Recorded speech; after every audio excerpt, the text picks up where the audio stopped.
नमस्कार मित्रांनो, माझं नाव अथर्व सुदामे. कसे आहात सगळे? निवांत ना? निवांतच असलं पाहिजे, कारण का आपल्या कार्यक्रमाचं नावच आहे निवांत कट्टा. मित्रांनो, आज जो विषय आहे बोलण्याचा तो आहे संगीत. आज मी संगीताबद्दल बोलणार आहे. तर संगीताबद्दल बोलण्याचं झालं तर ती खूप सुंदर आहे. तिला 2 डोळे, 1 नाक, 2 कान, खूप सुंदर मुलगी. एक मिनिट काय बोलतोय तू? हे काय? अरे ही कोण संगीत आहे? संगीत म्युझिक. नाही, म्युझिक बद्दल मी बोलूच शकतो, कारण का मी स्वतः एक खूप उत्कृष्ट सिंगर आहे.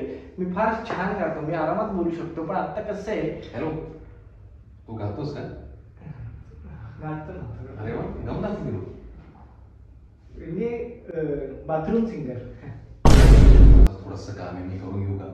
आता काय झालं, जेव्हा तुम्ही एंट्री मारली बाय. मला एक 16 प्रश्न सुचले 16? तुम्हाला विचारायचे की 16-17 प्रश्न असे जर सुचले, म्हणजे हे काही स्क्रिप्टेड नाहीये नाही. तुमची एंट्री वगैरे, की तुम्ही आला आणि मला सुचले असे प्रश्न, तर जस्ट विचारून घेऊ का पटकन?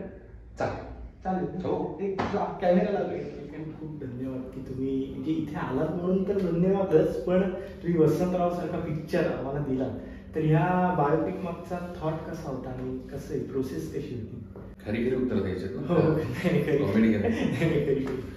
2013 साली मी तेव्हा संशय कलवण नावाचं नाटक करत होतो आणि निपुणनी माझी 2-3 नाटकं डिरेक्ट केली. सो आम्ही दौऱ्याला चाललो होतो, तर बोलता बोलता विषय निघाला. मीच त्याला म्हणलं की अरे वसंतरावांना आजोबांवरती पिक्चर होऊ शकतो का? कारण मी खूप त्यांना गोष्टी सांगायचो सगळ्यांना. आणि तो म्हणला राहू तर का नाही होणार, आपण करूया. तो म्हणला जर गोष्ट सांगण्यासारखी असेल तर आपण नक्की करू शकू. मग 1.5-2 महिन्यांनी तो एक आम्ही खूप रिसर्च केला आणि 2-3 महिन्यांनी साधारण तो स्क्रीन प्ले घेऊन आला आणि त्याचं वाचन झालं.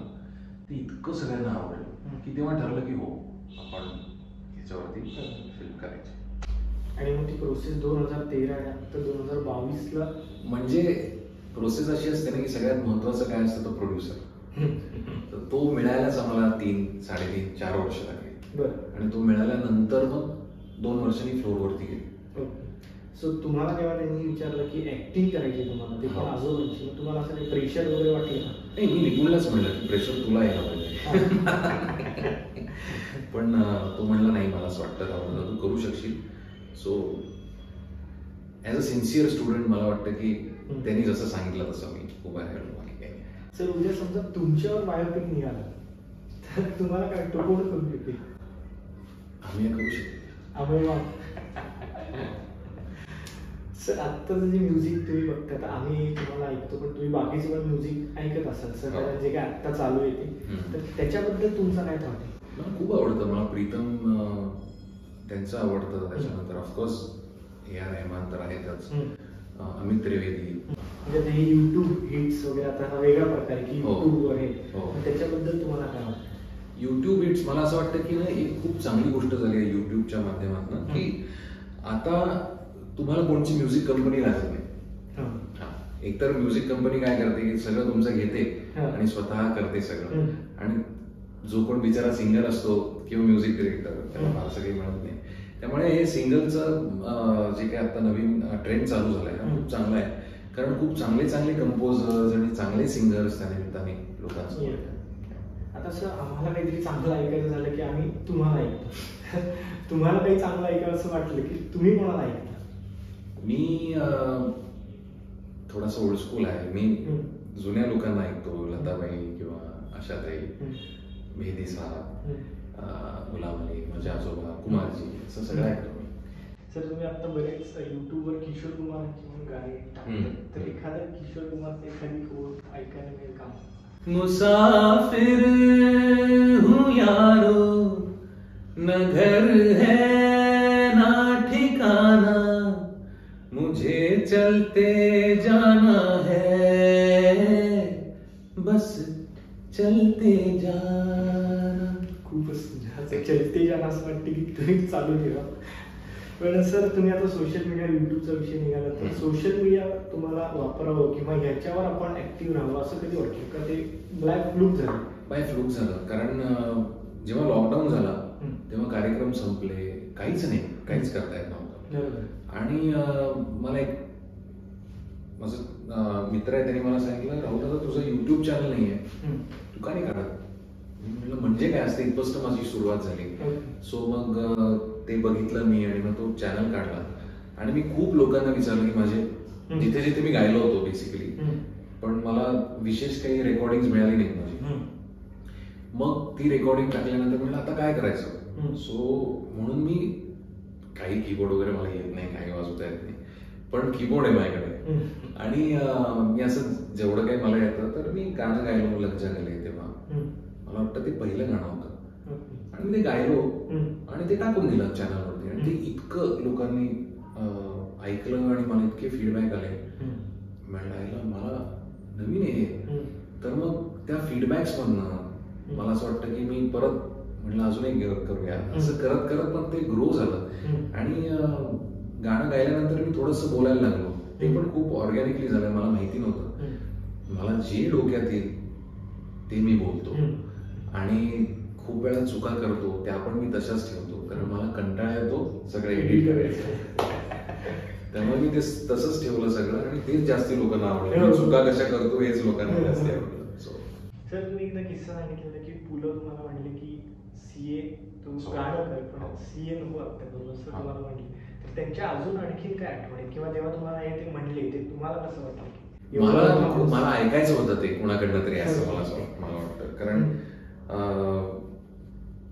आम्ही मध्यमवर्गीय म्हणजे त्याच्यामुळे नुसतं गाण्यावरती सगळं करायचं का नाही. जरी माझे आजोबा गवई असले तरीही सो सीए करून एकदा फायनान्शियली थोडंसं इंडिपेंडेंट झालं की मग गाणं करता येईल. तर भाई काका बिईंग भाई काका ते अतिशय मिश्किल आणि ती सांगायला नको ते मार्मिक बोलायचे, पण तेव्हा त्या काळामध्ये त्यांचा तो अगदी शेवटचा काळ होता जेव्हा पहिला पुलोत्सव झाला आणि ते व्हीलचेअर मध्ये होते, पार्किन्सन झाला होता. मी 8 नोव्हेंबरला त्यांच्या वाढदिवसाला मी भेटायला गेलो. तर सुनीता काकू मला म्हणाली की अरे भाईला तुझ्याशी बोलायचं आहे. आदल्याच दिवशी मी गायलो होतो त्यांच्या पुलोत्सवामध्ये. ते येऊ शकले नव्हते. मला म्हणले ते काय गायलास वगैरे हे सगळं नंतर विचारलं. पहिला आल्या आल्या मला म्हणले तुझा रोड काय झालायस. मी म्हणलं रोड म्हणजे अहो म्हणलं क्लास असतो, ऑफिस असतं, अप्रेंटिसशिप वगैरे. म्हणलं त्याच्यामुळे नाही होत माझं आता काही रियाज आणि आहोत. तर ते हसले आणि ते म्हणले तू आपल्या स्टेशन पासून घरी येतोस, तुला सीए, ICWA, डॉक्टर, इंजिनियर, वकील, तुला अशा किती पाट्या दिसतात. बऱ्याच दिसतात. गव्याची दिसते का. म्हणलं गव्याची कुठे पाटी असते काय. म्हणलं असं काय बोलतात. तेवढं नाही, तुला तुझ्या घराच्या बाहेर लावायचे, हे सगळं करायला खूप लोक आहेत, पण तुझं काम फक्त त्या 2 तंबुऱ्यांमध्ये बसून गाणं हे आहे. त्यामुळे हे सगळं सोड आणि फक्त गाणं कर. आणि मग मी अर्थात माझ्या आजीला आणि आई बाबांना विचारलं मी काय करू. तर ते म्हणे नाही आजोबांची इच्छा होती आणि भाई काका तुला सांगताय. तर मग मी ते सगळं सोडलं. त्या दुसऱ्या दिवशी जाऊन सोडलं मी. आणि मी सरप्राईज मी ना काय आर्टिकलशिप महेश काळेच्या सासऱ्यांकडे करायचो. तर त्यांच्याकडे गेलो मी. म्हणलं काका असं असं आहे, मला असं भाई काकाने सांगितलं. म्हणलं आत्ता सोड, काही प्रॉब्लेम नाही. लगेच ते म्हणले की सोडून दे. सो मी नंतर मग सगळं सोडलं आणि मग फक्त रियाज केला. मग तेव्हा घरचे काही थोडेसे नाराज घरचे, कारण त्याच्यानंतर मी ILS मध्ये ऍडमिशन पण घेतली. माझे वडील म्हणले की अरे तू काहीतरी MBA किंवा काहीतरी कर. आजी म्हणली बँकेत नोकरी कर. मग त्यांच्यासाठी मी त्याच्यात ऍडमिशन घेतलं. म्हणलं मी जर CA सोडलंय तर मी हे कशाला करू, मग मी CAच करीन ना. तर मग सरते शेवटी ते म्हणले नाही ठीक आहे तुला नाही ना करायचं. म्हणजे मला काही दुसरं करायचं नाही, मला फक्त गाणं करायचं. आणि मग ते ओके की कर बाबा जे करायचं. मग आता असं झाल्यावर आपल्या स्वतःलाच प्रश्न पडतात की अरे हे केल्यावर आपलं पोट भागेल की नाही किंवा कमवू शकू की नाही. तुम्हाला तेव्हा पडले असं काही पडलं ना. माझे सगळे मित्र CA झाले. मोठी इन्फोसिस काय किंवा कॉग्निझंट किंवा अशा मोठ्या मोठ्या कंपनीज मध्ये जॉब लागले. तेव्हा मला 300 आणि 400 रुपये मिळायचे एका गाण्याचे. आणि क्लासिकलचं म्हणजे एलॅबरेट असतं ना सगळं. तर मला मग हळूहळू 700, 800, 900 रुपये मिळायला लागले. आणि मग ते सुदैवाने वाढत गेलं. आणि मी तसं आधीपासूनच बेधडक आहे गाण्यामध्ये किंवा बोलण्यामध्ये. मला जे मनात येतं ते मी बोलतो किंवा मला जे पाहिजे ते मी गाऊन टाकतो. त्यामुळे मैफिलीमध्ये मी चुकीन का नाही हा मला कधीही प्रश्न येत नाही. चुकलो तो चुकलो, खालती पडलो तो परत आपण वरती उभं राहायचं आणि चालू ठेवायचं. एक आहे पण मी त्याच चुका नाही करत, मी प्रत्येक वेळा नवीन चूक करतो. सो मी ग्रो पण होत गेलो आणि सिन्स मला क्लासिकल तर अर्थात ज्याला आपण कोर म्हणतो ती आहे, पण मला बाकीच्या पण गोष्टी खूप आवडतात. गझल असेल किंवा फिल्म सॉंग्स असतील, इंग्लिश गाणी असतील, ते पण मी खूप तेव्हा गायचो. पण नंतर स्वतःला बंद करून मी 12 वर्ष फक्त शास्त्रीय संगीताचा रियाज केला आणि आता एस्टॅब्लिश झाल्यावर सगळं खातं. लहानपणापासून मला गझलची आवड आहे आणि ते आता मला गाता येतं. किंवा ह्या लॉकडाऊनच्या काळामध्ये एक माझे मित्र झाले होते, विनय अवस्थी नावाचे, ते मला एक गझल पाठवायचे आणि मी त्यांना कंपोज करून पाठवायचो. तोपर्यंत मी कधी कंपोजिशन असं केलेलं पाठवायचं हा, किंवा कोणची तरी जुनी गझल असेल जी मी दुसऱ्यांची मेहंदी असेल त्यांची ऐकली असेल किंवा अजून कोणाची ऐकली असेल, पण नवीन चालू करून मी त्यांना पाठवायचो. सो असे 40-50 मी गझला कंपोज केल्या आणि मग त्याच्यानंतर मग आता त्याचं एक 8 गझलांचं मी छान रेकॉर्ड केलं त्या आणि त्या आता रिफ्लेक्शन नावाने त्या बाहेर आलेल्या आहेत. सो मला त्या निमित्ताने कळलं की मला कंपोज पण करता येईल किंवा छान जमतंय बुवा आहे.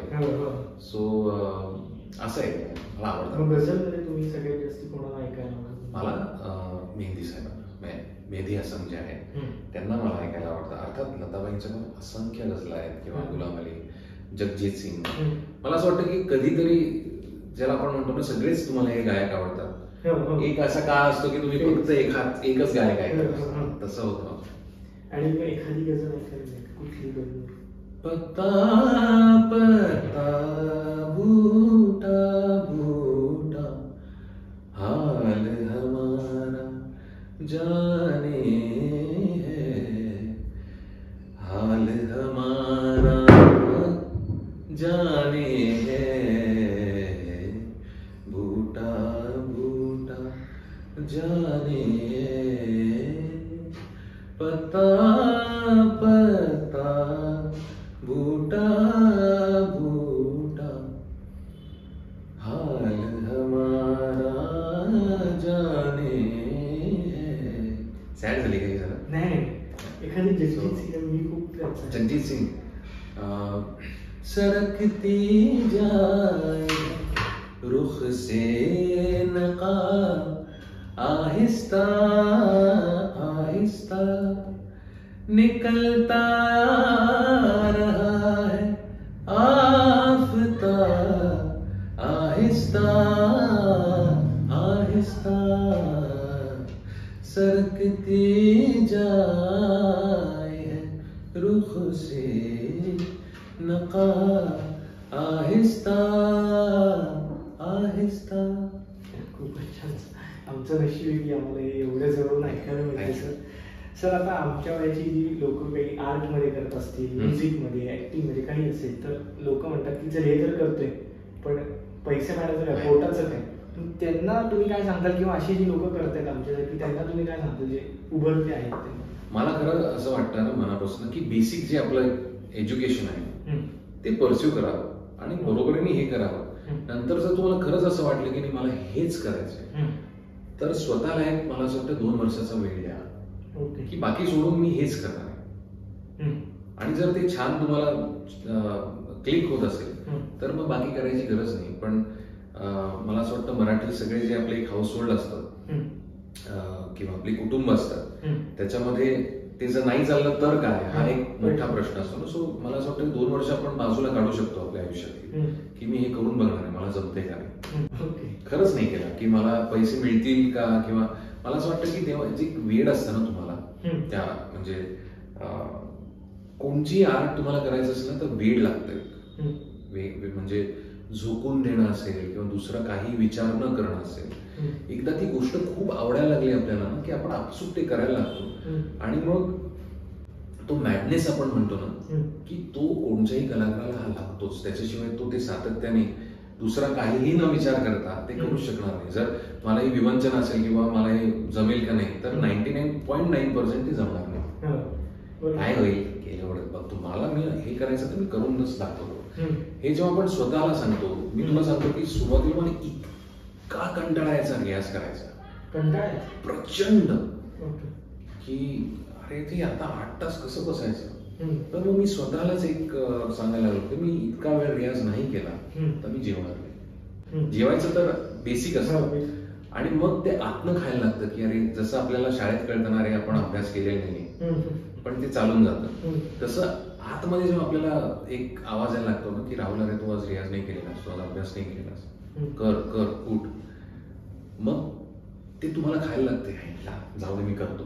आणि मग हळूहळू हळू तुम्हाला त्या रियाजाची पण मजा यायला लागते, तो मॅडनेस पण. याच्यासाठी रुटीन लागतं म्हणजे ठराव हो की बाबा 8 तास आहे 100%. मी 4 वाजता उठून बसायचो पहाटे. बरं. आणि मग जास्तीच व्हायचा 4 ते 8 4 तास झाले हो त्याच्यामुळे पटकेनी होतात. मग थोडंसं काहीतरी आंघोळ करून परत 4 तास बसायचं. मग तर मी असं करायला लागलो, हे 4-5 तास सलग बसायचो 9 वाजेपर्यंत, मग 2 तास, मग परत जेवायचो आणि मग संध्याकाळी जर 3-4 तास झाला तर मग असं व्हायचं की आज 9 झाला, आज 9:30 तास झाला, असं पण व्हायचं. सो नंतर जितका तुम्ही पहाटे रियाज करता ना तितका तो वेळ पण कळत नाही आपल्याला, पहाटे निघून जातो. आणि तेव्हा फॉर्च्युनेटली तेव्हा इलेक्ट्रिक तानपुरा पण नव्हता, बरं, त्याच्यामुळे तानपुऱ्यावरतीच करायला लागायचं.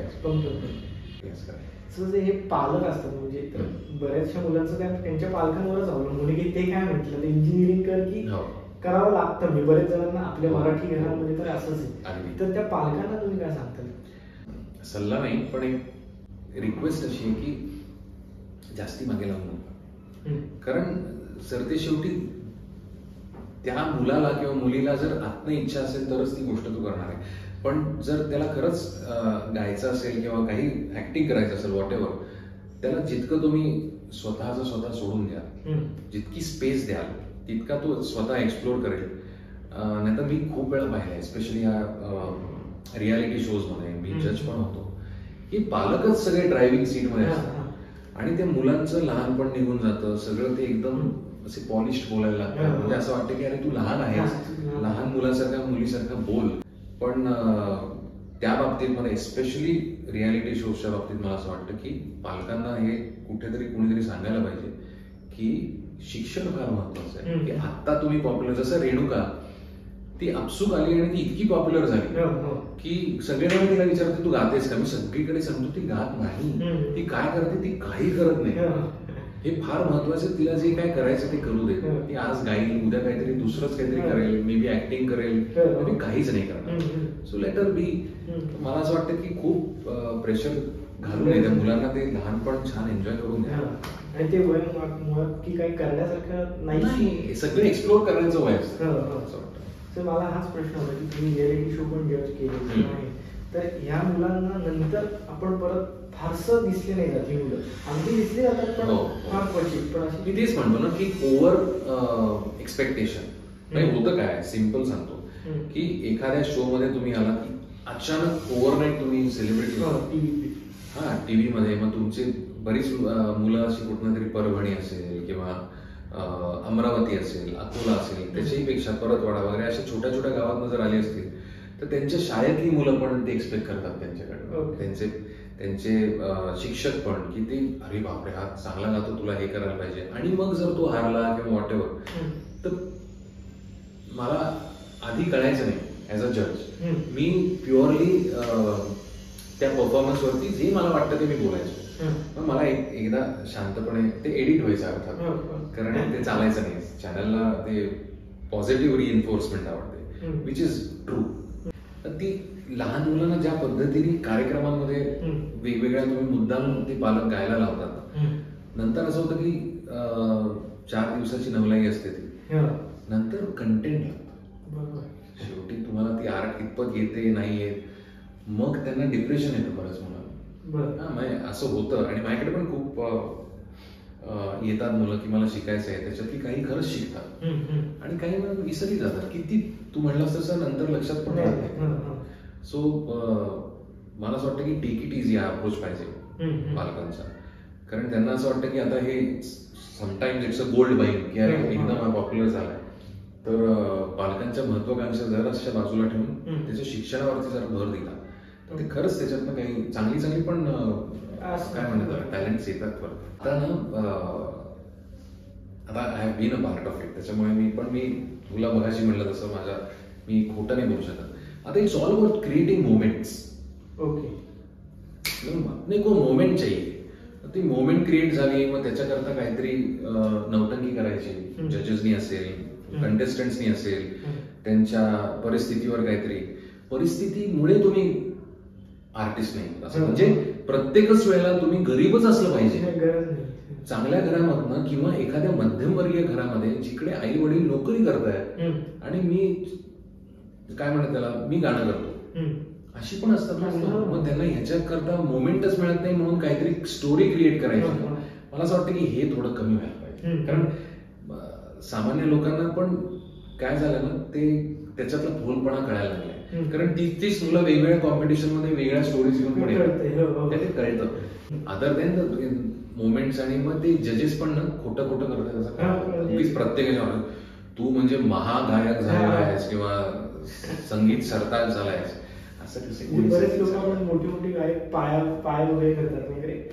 मी जगजीत सिंगचं एकदा बघितलं होतं की ते जज म्हणून बसले होते आणि कोणीतरी आला आणि सांगितलं माझी परिस्थिती अशी वगैरे. ते म्हणले अरे हम भी गरीब आहे, तू सिर्फ गाना गा, अच्छा है तो रह जाएगा. आता मी जरा लालची होते, पण 2 ओळी बगळ्यांची माळ. हो. बगळ्यांची माळ फुले अजूनी अंबरात, भेट आपुली स्मरशी, भेट आपुली स्मरशी, काय तू मनात